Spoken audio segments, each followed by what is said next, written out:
He never saw it coming.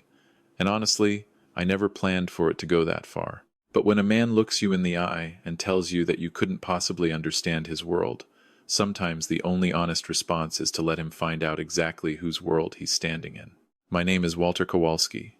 I'm 63 years old. I was born in Thunder Bay, Ontario, to a Polish immigrant father who worked the grain elevators and a mother who cleaned houses on the north side of town 3 days a week. We weren't poor in the way that breaks people.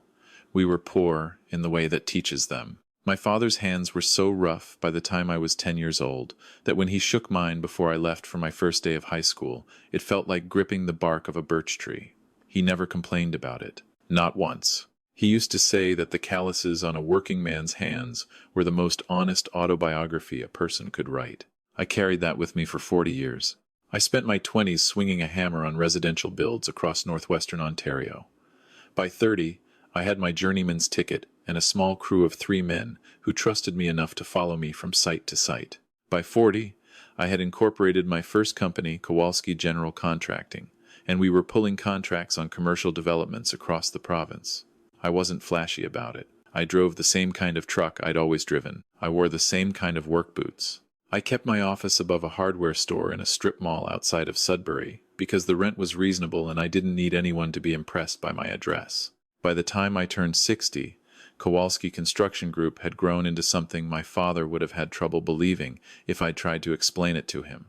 We operated across 4 provinces. We had stake in 17 active development projects. I employed just over 400 people directly, and another 200 through subcontracting arrangements. We had completed 3 major public infrastructure contracts for the federal government and 1 hospital expansion in northern Ontario that I'm still proud of every time I drive past it. But I still drove the same kind of truck, still wore the same kind of boots. My son, Danny, is 31. He's a good man. He has his mother's patience and, God help him, my stubbornness. He met his fiancée, Claire, at a continuing education program through the University of Toronto about 4 years ago. Claire is sharp, warm, and she makes Danny laugh in a way I hadn't seen from him since he was a teenager. I liked her immediately. I liked even more that she was clearly her own person. She had opinions, she held on to them, and she didn't shift them just to keep the peace. That kind of character is worth more than most things I can name.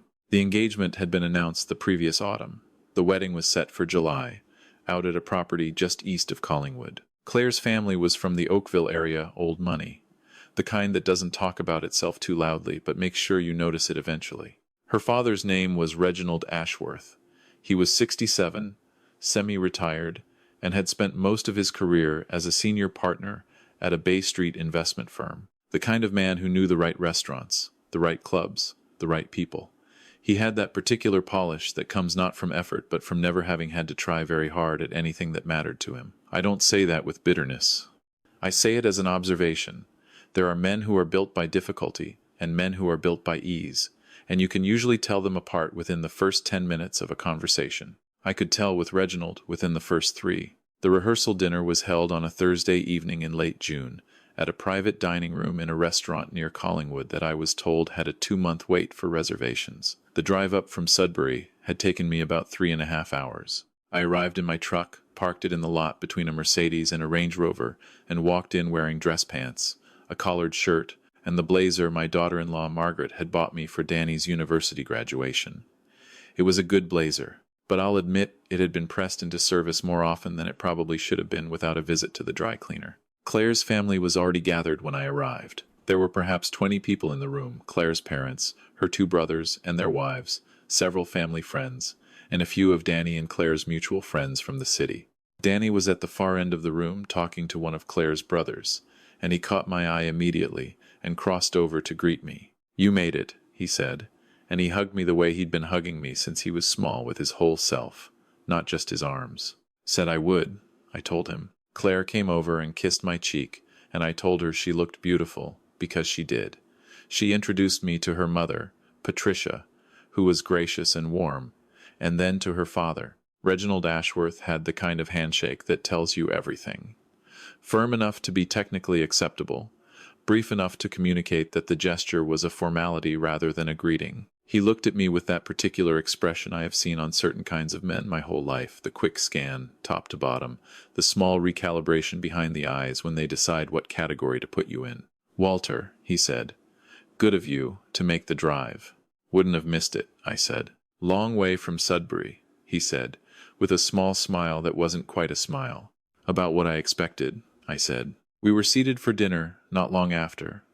I was placed across the table from Reginald, with Patricia to his left and one of Claire's brothers, a man named Sebastian, to his right.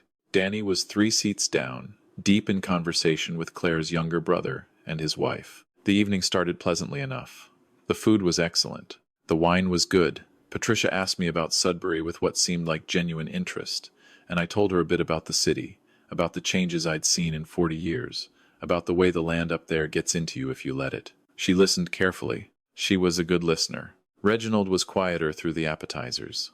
He contributed to the table conversation in a measured, occasional way, a comment here, a name dropped there. I got the sense he was a man accustomed to holding the room without appearing to try. It was during the main course that things began to shift. The conversation had moved to the topic of the young couple's plans after the wedding. They were going to spend 2 weeks in Portugal, then come back and begin the process of looking for a house in the annex neighborhood in Toronto. Reginald made a remark about the market, about how property in certain parts of the city had become complicated, and I agreed that the last decade had changed things significantly from a development perspective. He looked at me with mild curiosity. "You follow the development market?" "In a way," I said. He smiled that same thin smile from earlier. "It's quite specialized," he said. "The commercial development side, especially. I've sat on a few investment committees that have looked at projects in that space. It's a particular kind of world, very much about relationships and positioning, not always easy to understand from the outside." "I imagine not," I said. I let it sit there. I didn't add anything to it. Danny had glanced over from down the table, and I could see him reading the moment with that alertness he'd had since he was a boy. Patricia asked Sebastian something about his work, and the conversation shifted for a few minutes. I spoke with the woman to my left, a friend of Claire's family named Helen, who turned out to be a retired schoolteacher from Burlington, with a quick wit and very firm opinions about the state of public infrastructure, which I found refreshing. Then Reginald turned back to me. "What line of work are you in, Walter?" he asked, with the air of a man asking a question he'd already answered for himself. "Construction," I said. He nodded slowly. In that particular way, that means a person is confirming a conclusion they'd already reached. "Residential?" "Started there," I said. "Expanded over the years." "Right," he said. He picked up his wineglass. "It's solid, honest work. The trades have been crucial through all of this growth. I mean that sincerely. Where would the city be without the people willing to do that kind of work, right?" I said I agreed with him. "Danny mentioned your company," he said. "Kowalski something." "Kowalski Construction Group," I said. "Right." He set his glass down. "He's very proud of you. That's clear. He said it the way you'd compliment a child's drawing. It must be a good feeling, building something like that. A local operation." "It keeps me busy," I said. He leaned back slightly in his chair. "You know, Claire's future, what she steps into with Danny, it's something Patricia and I take seriously. I'm sure you understand. The world she's been raised in, the kind of life she's accustomed to, the circles she's moved in, it takes a certain kind of foundation. Not everyone appreciates what that means." He paused. "No offense intended, of course. It's just a different world. You wouldn't necessarily understand all of what goes into maintaining that kind of life." The table was still loud with other conversations. Only Patricia, Sebastian, and Helen were close enough to have heard him clearly. Patricia looked down at her plate. Sebastian looked at his father with an expression I couldn't entirely read. I set my fork down. I looked at Reginald Ashworth across the table, and I let the silence stretch for just a moment. Not long enough to be rude. Long enough to be deliberate. "You might be right," I said. "I'm not sure I fully understand that world." He nodded, satisfied. "I do understand some things, though," I continued, keeping my voice easy, conversational. "I understand what it means to build something from a job site in northwestern Ontario with 3 men and a used loader. I understand federal procurement processes pretty well. We've completed 3 infrastructure contracts for the government in the last 12 years. I understand collective agreements across 4 provinces because we employ just over 400 people directly, and keeping them working and taken care of is the part of this I care about most. I reached for my water glass. I understand commercial development well enough that we currently have a stake in 17 active projects. One of them, as it happens, is a mixed-use development in the east end of Oakville. I believe the investment committee review for the anchor financing came across someone's desk at Meridian Capital about 8 months ago. Reginald's expression had changed. The satisfied look was gone. In its place was something careful, recalculating. I knew about Meridian Capital because Meridian Capital was one of 3 investment firms that had submitted letters of intent to co-finance our Oakville project, the largest single development Kowalski Construction Group had ever undertaken, with a projected value upon completion that would have made the number uncomfortable to say in polite dinner conversation. The senior partner at Meridian, who had personally reached out to us to express interest, was a man named Gerald Ashworth, Reginald's younger brother. I hadn't brought it up before dinner. I hadn't planned to bring it up at all, if I'm being truthful. I had come to this dinner as Danny's father, not as the principal of a construction group. I had no interest in making an entrance or establishing a position. I was there because my son was getting married to a woman I genuinely liked, and I wanted to be present for that. But there are moments when a man leaves you no dignified choice but to tell him the truth of where he is standing. Sebastian was looking at me with an expression that had moved from unreadable to something very close to amusement. Patricia had looked up from her plate. Reginald cleared his throat. Gerald mentioned he started, then stopped. He mentioned the Oakville project, the Kowalski group. Good project, I said. We're proud of it. I didn't, he paused. I wasn't aware that you were. No reason you would be, I said, and I meant it without edge. I didn't come here tonight to talk about work. I came because Danny is my son and Claire is going to be my daughter-in-law, and I'm very glad about both of those things. Patricia set her hand briefly on Reginald's arm. It was a small gesture, a quiet one, but I noticed it. The conversation moved on. The rest of dinner passed in a different register than the first half had. Reginald spoke to me twice more before the evening ended, once to ask a genuine question about the Collingwood region's development patterns, and once to say that he hoped we'd have the chance to talk more properly before the wedding. Both times, he looked at me when he spoke, not through me, not past me, at me. I drove back to my hotel that night along the dark highway, with the windows cracked and the radio off. I thought about my father's hands. I thought about Danny's face during dinner, that watchful alertness I'd seen from down the table. I thought about Claire, who had come to find me before I left the restaurant, and had hugged me and whispered that she was sorry, and I had told her she had nothing at all to be sorry about, and I had meant it completely. The wedding was 6 weeks later.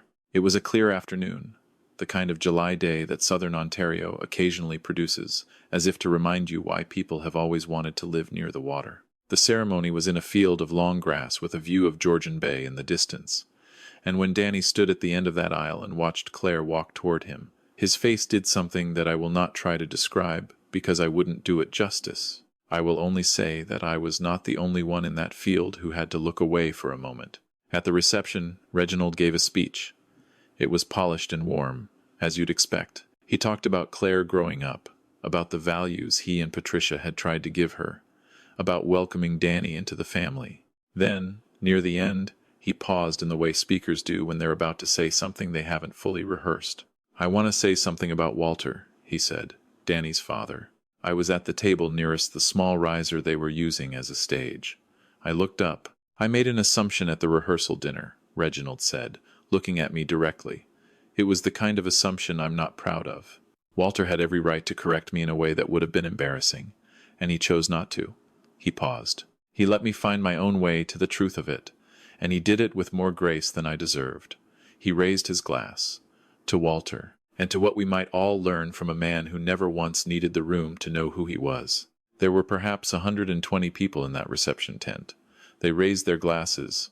Danny caught my eye from the head table and gave me a look that said everything. I raised my glass back at Reginald, and I nodded.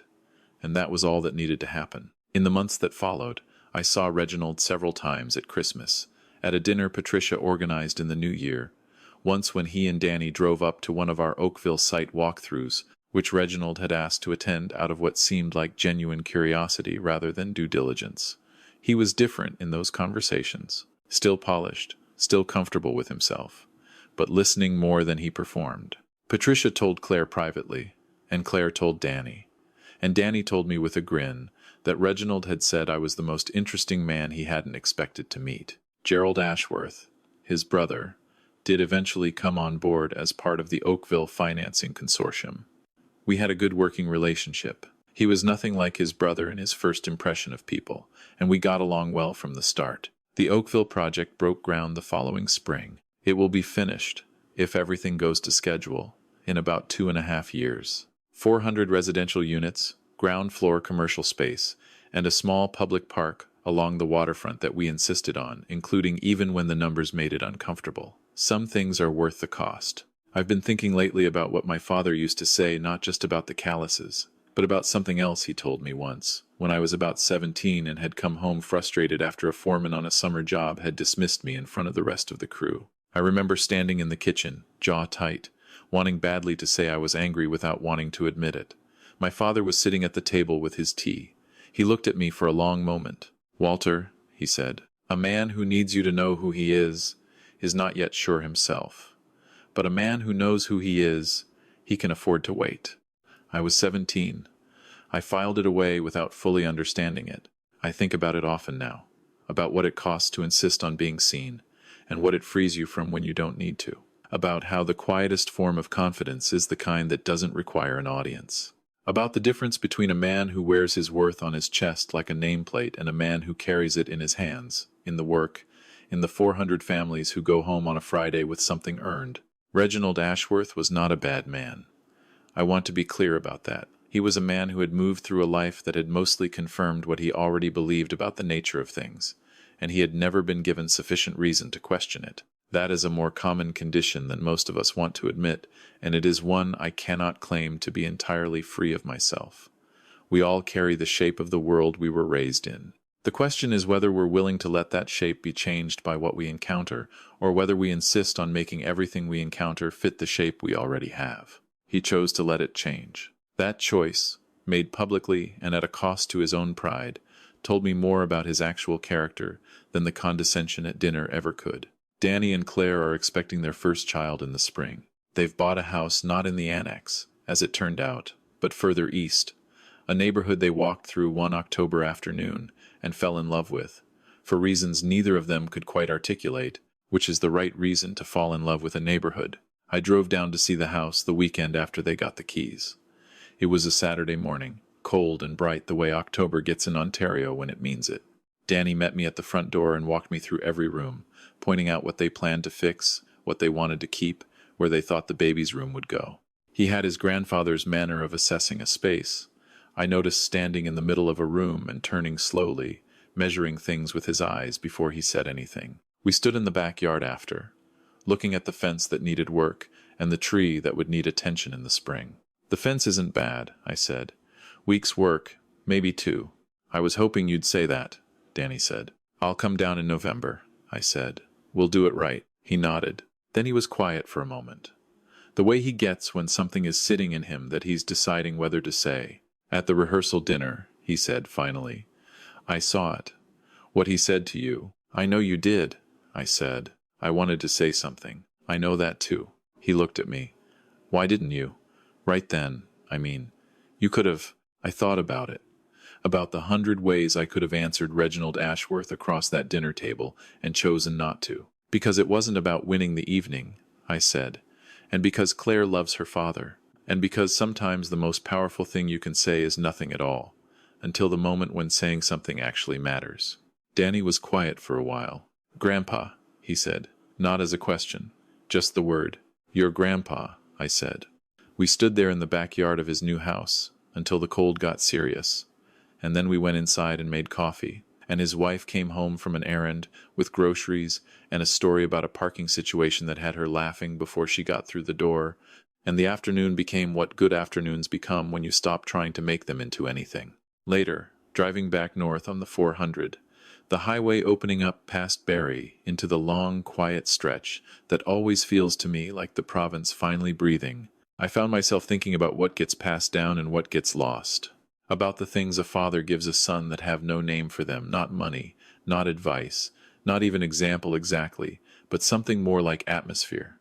the way a person moves through difficulty, the way they hold themselves when they're being measured and they know it, the way they decide, in the quiet of themselves, what they're going to be about. My father gave me that, not in a speech, not in a lesson, in 40 years of watching him pick up his lunch pail and go. I hope I've given some version of it to Danny. I hope he gives some version of it to the child who is coming. I hope that child grows up knowing that the most valuable things a person carries rarely show on the outside, that the world will make its assessments quickly and often wrongly, and that the correct response to being underestimated is not anger, not performance, but patience, the deep, steady patience of a person who already knows the truth of themselves and is content to let it come out in its own time. That is a lesson no address can give you. No club membership, no investment portfolio, no restaurant with a 2-month wait for a table. It comes from somewhere older than any of that. It comes from a father's hands, rough as birch bark, holding yours on the first day of something new. That is the only inheritance that matters.